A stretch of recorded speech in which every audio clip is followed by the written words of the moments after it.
Good day mga kabikaming. Hindi ako superstitious na tao. Ganun pa man, dito sa daigdig ng pagbibisikleta, meron tayong tinatawag na sumpa. Ito ay totoong nangyayari, especially kay Angelo Biker Dude.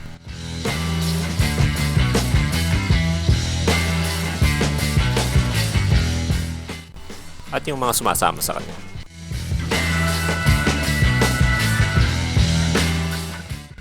Hindi rin naman ako immune sa sumpa na ito. Mga 7 beses na siguro akong naputasan sa mahigit 2 taon kong pagbibisikleta.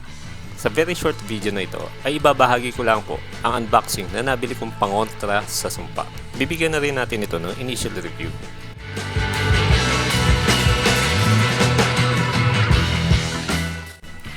Yes, isang plastic na isda pangontra sa sumpa.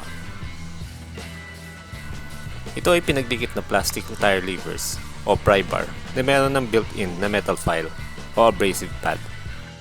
Sa loob nito ay mayroong 5 pirasong self-adhesive rubber patches. Self-adhesive, ibig sabihin ay hindi mo na kailangang applyan ng glue ang bawat patch at ang part ng inner tube na may butas.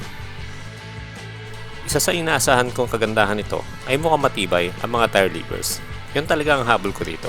Unlike yung mga generic na black na madaling lumambot ng dulo, ito ay mukhang matigas ang dulo. Subukan natin.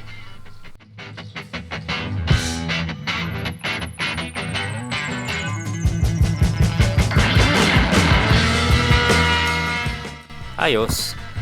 So paano ba ito gamitin? Una, syempre, i-identify muna natin kung nasaan yung butas. I-locate muna natin. Halimbawa natin ito, nakita natin na narito yung butas. Scrub natin yung part ng inner tube na may butas nitong abrasive pad. So scratch natin ganyan.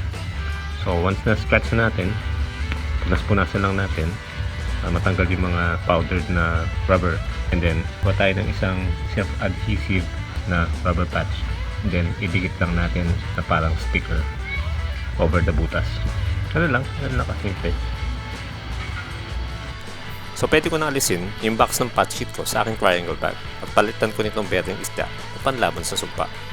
Hanggang dito na lamang po. Mag-comment na lang po kayo kung meron kayong mga katanungan, suggestions o anumang komento. Ilalagay ko na lang po ang Shopee link sa description below kung nais nyo bilhin ito. This is Becoming Siklista. Please like this video, don't skip ads, and please subscribe. Thanks for watching.